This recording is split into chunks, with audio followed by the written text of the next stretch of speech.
Makanya Ibnu Taimiyah mengatakan, "Man khalafal kitab al-mustabin." Siapa yang disebut dengan ahlul bid'ah?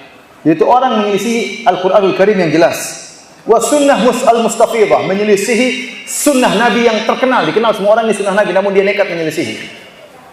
Oleh karenanya ada permasalahan fikih namun dimasukkan dalam buku akidah. Contohnya masalah mengusap khuf. Bagi orang yang musafir boleh mengusap khuf, tidak perlu membuka sepatu untuk dicuci tatkala berwudu, cukup mengusap di bagian depan khuf sepatu. Bagi orang musafir 3 hari, bagi orang tidak musafir apa? 1 hari. Ini masalah fikih sebenarnya. Namun ternyata diriwayatkan kalau tidak salah 80 sahabat meriwayatkan tentang bolehnya mengusap khuf, tidak perlu membuka sepatu. Ternyata orang-orang Syiah menyelisih hal ini. Maka mereka bisa dikatakan ahlul bidah karena mereka nekat menyelisih sunnah Nabi yang sudah jelas-jelas diriwayatkan oleh 80 apa? Sahabat. Bagi orang Syiah mereka tidak peduli kenapa sahabat 80 ini kafir semua masalahnya. Kecuali Ali bin Abi Thalib, kecuali beberapa orang. Ternyata di antara sahabat yang meriwayatkan tentang bolehnya mengusap khuf, Ali bin Abi Thalib radhiyallahu taala anhu. Tapi intinya ini masalah fikih, namun dianggap masalah akidah. Kenapa? Karena ini diriwayatkan dengan sunnah yang mutawatirah. Makanya Ibnu Taimiyah mengatakan, siapakah ahlul bid'ah? Kata beliau yaitu orang yang jelas menyelisihi Al-Qur'an yang jelas dan orang menyelisihi sunnah yang jelas yang mutawatir diketahui oleh semua orang. Atau ya ma ajma alaihi salaful ummah, atau menyelisih ijma'nya salaf.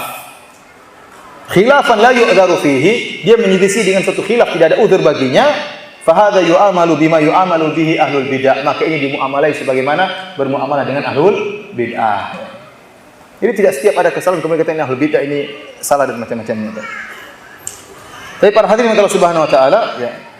Kata Az-Zahabi rahimahullah, "Wa man anada aw kharaqa al-ijma' fa huwa ma'zur." Pakai zai, ma'zur.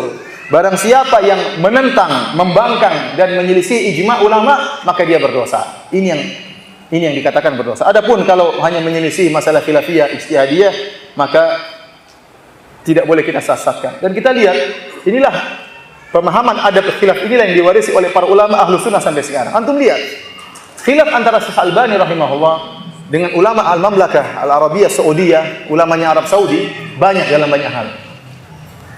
Contoh, Syekh Albani menganggap orang kalau sami Allahu liman hamidah harus begini. Sementara ulama Saudi rata-rata sami Allahu liman hamidah harus begini. Syekh Albani menganggap kalau begini itu bid'ah. Paham? Pendapat dia ini bid'ah, itu pendapat Syekh Albani dan kita bilang beliau salah, itu ijtihad beliau.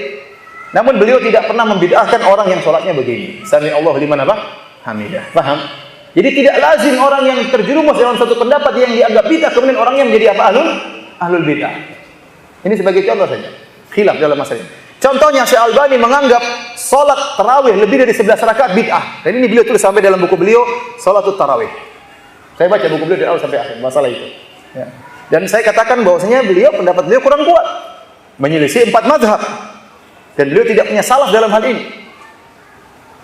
Namun para ulama tidak ada yang membid'ahkan Syekh Albani dan Syekh Albani juga tidak membid'ahkan para ulama. Dan di Mekah dan Nabawi, Masjid Nabawi, Masjidil Haram tetap salat 23 rakaat. Bahkan 10 hari terakhir salat 33 rakaat. Kenapa? Karena mereka meyakini salat tarawih boleh lebih dari berapa? 11 rakaat. Ini khilaf lagi Syekh Albani dengan mereka dan tidak ada masalah, tidak ribut-ributan. Contohnya lagi, masalah kredit. Menurut Syekh Albani tidak boleh jual dengan kredit, dengan 2 harga. Menurut Syekh Albani itu riba. Sementara ulama Arab Saudi lain lagi pendapat mereka. Mereka mengatakan hadis Nabi sallallahu alaihi wasallam, "Man ba'a bai'ataini falahu awqasuhuma awir riba." Itu hadis, barang siapa yang menjual dengan 2 harga, maka harus dia menjual dengan harga yang termurah, kalau tidak dia terjerumus dalam riba. Kata para ulama di antaranya pendapat Ibnu Qayyim dan diikuti oleh mazhab yang lain, maksudnya adalah bai'ul inah. Tentunya ini masalah fikih, intinya boleh masalah kredit. Ya, kalau kita mau ribut-ribut masalah ini, kita akan kenceng-kenceng bilang ente sesat, ini kredit riba. Siapa yang bilang? Syekh Albani. Ente neraka jahanam. Oh, enggak boleh seperti itu. Kenapa? Karena ini masalah khilafiyah.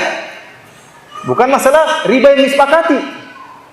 Nah, kalau kita membesarkan masalahnya jadi besar, karena ini masalah riba, jangan dianggap enteng. Ternyata masalah khilaf, ada yang menganggap itu bukan apa? Riba. Mas, ngapain kita ribut-ribut kemudian membesar-besarkan masalah ini? Selama ini masalah apa?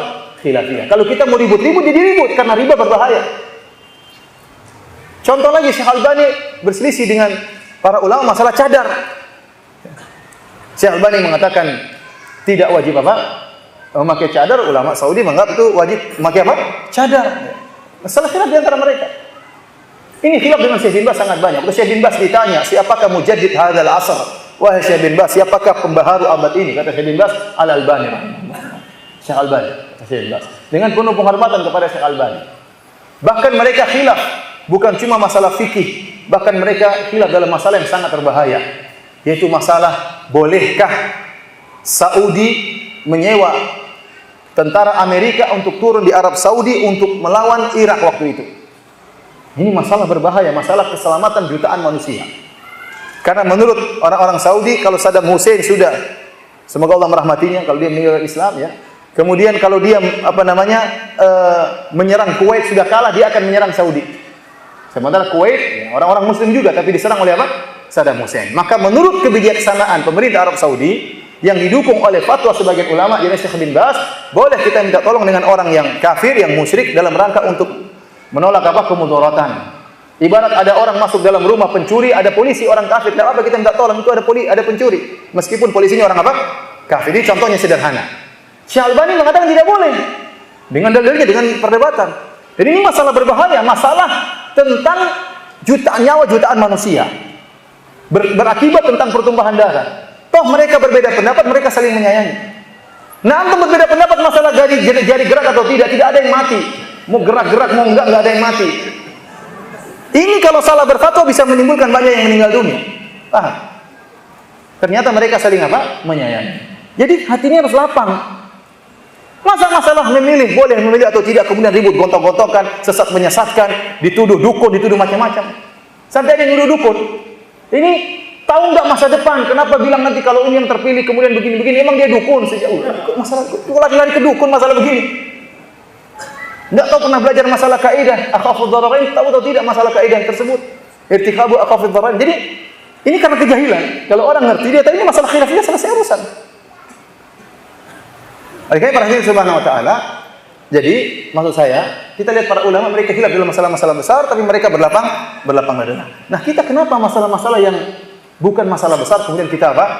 Harus ribut. Nah, kalau kita berselisih, bantah, boleh bantah, tidak apa-apa, kita bantah dengan ilmiah, dengan menghormati saudara kita. Kita tahu saudara kita di atas sunnah, kita tahu saudara kita membantah ahlul bid'ah, kita tahu saudara kita berjuang, mungkin bahkan nyawanya terancam gara-gara membantah ahlul bid'ah. Kemudian kenapa kita sesatkan dia? Punya salah, mungkin salah. Kalau kita berbeda pendapat, dan kita bantah dengan bantahan ilmiah. Tidak harus mencela, mencap sesat dan macam-macamnya. Ini orang tidak mengerti adab khilaf. Oleh karenanya, Ahlus Sunnah wal Jamaah punya manhaj. Manhaj dalam berakidah diantaranya manhaj dalam masalah khilafiyah. Apa itu manhaj Ahlus Sunnah wal Jamaah? Toleransi dalam masalah khilafiyah. Berlapang dada, menghormati pendapat yang lain. Boleh menyalahkan tapi tidak boleh sesatkan. Nah, kalau Anda tidak mengetahui hal ini berarti Anda tidak tahu manhaj Ahlus Sunnah dalam masalah apa? Khilafiyah.